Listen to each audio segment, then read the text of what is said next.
वह एक शक्तिशाली हथियार व्यापारी था, लेकिन आतंकवादी हमले में पहाड़ी गुफा में फंस गया। मिसाइल के खंड अचानक टोनी के दिल में प्रवेश करने के कारण डॉक्टरों को उन्हें सर्जरी करनी पड़ी। उनके सीने में एक इलेक्ट्रोमैग्नेट स्थापित किया गया जो गोलियों को दिल में जाने से रोकने के लिए टुकड़े चूस सकता था। लेकिन इस इलेक्ट्रोमैग्नेट का पावर सिस्टम बहुत भारी था, इसे केवल एक बैटरी के साथ ले जाया जा सकता था। टोनी को अपने आसपास की स्थिति समझने का मौका नहीं मिला। एक समूह खतरनाक मर्द अंदर आ गए। उनका उद्देश्य बहुत सरल था। फिर उन्होंने योजना कागज सौंपा, कोमलता से बताया कि टोनी को उनके लिए बम बनाना होगा। ये मर्द भी बहुत दोस्ताना थे। देखते ही देखते टोनी अस्वीकार कर दिया। उन्होंने जल्दी से प्यासे टोनी को कुछ विटामिन पीने दिया, फिर गुफा के बाहर घूमने लगे। टोनी ने सोचा, वाह, मेरी कई हथियार इस समूह के पास आ गए हैं। अपने जीवन को बचाने के लिए टोनी को झेलकर हथियार बनाने पर सहमति देनी पड़ी। जब वह सबसे अधिक निराश और असहाय था, ईथन की एक बात ने टोनी को जागरूक किया। आपका जीवन का काम इन खूनी कातिलों के हाथों में है, आप कैसे करेंगे? क्या यह महान टोनी स्टार्क का आखिरी विद्रोह है? लेकिन फिलहाल बैटरी केवल 1 सप्ताह तक जीवन बचा सकती है।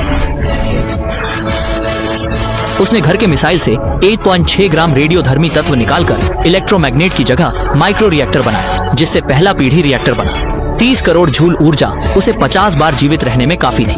टोनी ने लंबे समय से बनाई योजना के कागजात निकालकर एक दूसरे पर रखकर विभिन्न हिस्सों से सूट तैयार किया, जो गुफा से बाहर निकलने का दूसरा कदम था।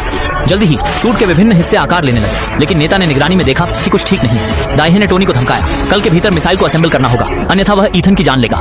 दाइहे ने गलत आदमी को चुना, खासकर आयरन मैन। समय कम था, दोनों ने जल्दी से आखिरी भाग इस्पात हेलमेट को तैयार किया।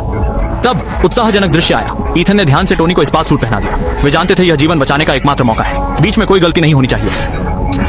इस समय दाइहे ने निगरानी में देखा कि टोनी गायब हो गया है, लेकिन क्योंकि सूट को पहली बार सक्रिय करने में बहुत समय लगा था, ईथन ने समय बचाने के लिए आगे आकर मदद करने का फैसला किया। जैसे ही 3 डाकू दरवाजा तोड़कर अंदर आए, टोनी ने इस्पात सूट को जोड़ लिया था। इस प्रकार पहला स्पान मैन चमकदार रूप में सामने आया। इस युद्ध पोशाक की कमी स्पष्ट थी, लचीले से नहीं चल सकता था, लेकिन गोलियों को रोकने में कोई दिक्कत नहीं थी। कुछ सैनिकों को खत्म करने के बाद टोनी ने थके हुए ईथन को देखा। उसके दिल में कई भावनाएं थी। अंत में वह साथ में बाहर भागने के वादे को निभाने में असफल रहा।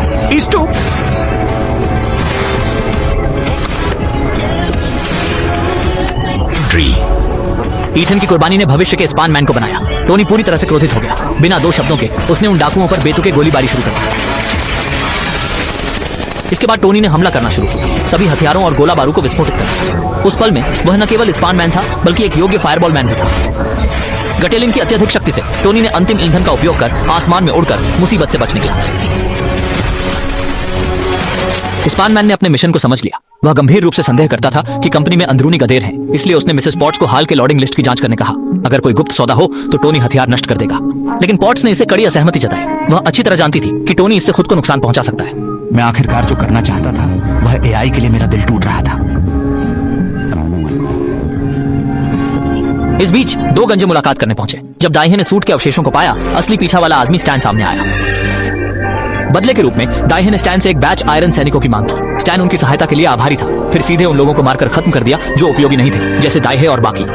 उसने दुनिया के सबसे अच्छे इंजीनियरों को गुप्त रूप से आमंत्रित किया, एक स्पान प्रोटोटाइप बनाने के लिए। पॉट्स ने चोरी से कार्यालय में घुसकर डेटाबेस खोलते समय आश्चर्यचकित हो गई कि पहले स्टैन ने लोगों को टोनी को पकड़ने के लिए भेजा था। जैसे ही पॉट्स उत्साहित होकर देख रही थी, स्टैन दरवाजे पर आ चुके थे। पॉट्स ने केवल यूएसबी ड्राइव निकाली, शांत दिखाकर साइट छोड़ दी।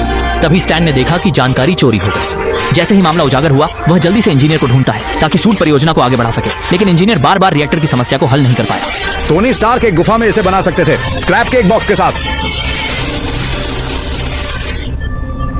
इस समय स्टैन ने सक्रिय रूप से हमला करने का फैसला किया। सीधे टोनी के घर में घुसा, अल्ट्रासोनिक वेव्स का उपयोग कर उसे बेहोश कर दिया और टोनी के सीने से रिएक्टर को जबरदस्ती बाहर निकाला। स्टैन ने इसे खोलने के बाद सामने चुनौती दी। दावा किया कि वह न केवल टोनी बल्कि मिसेस पॉट्स को भी मारना चाहता है। टोनी ने यह सुनकर सहन नहीं किया। उसके पास केवल एक सांस बची थी। वह मुश्किल से जमीन के अंडरग्राउंड गैराज में चढ़ पाया। मिसेस पॉट्स ने उसे दिया हुआ पहला पीढ़ी का रिएक्टर सीने में लगा दिया। हालांकि रिएक्टर की बिजली कम थी, लेकिन जीवन बनाए रखने के लिए पर्याप्त थी। इस समय रोड पहुंची। उसने पॉट्स के स्थान की जानकारी दी। टोनी ने जल्दी से मार्क सूट पहनकर बचने के लिए उड़ान भरी।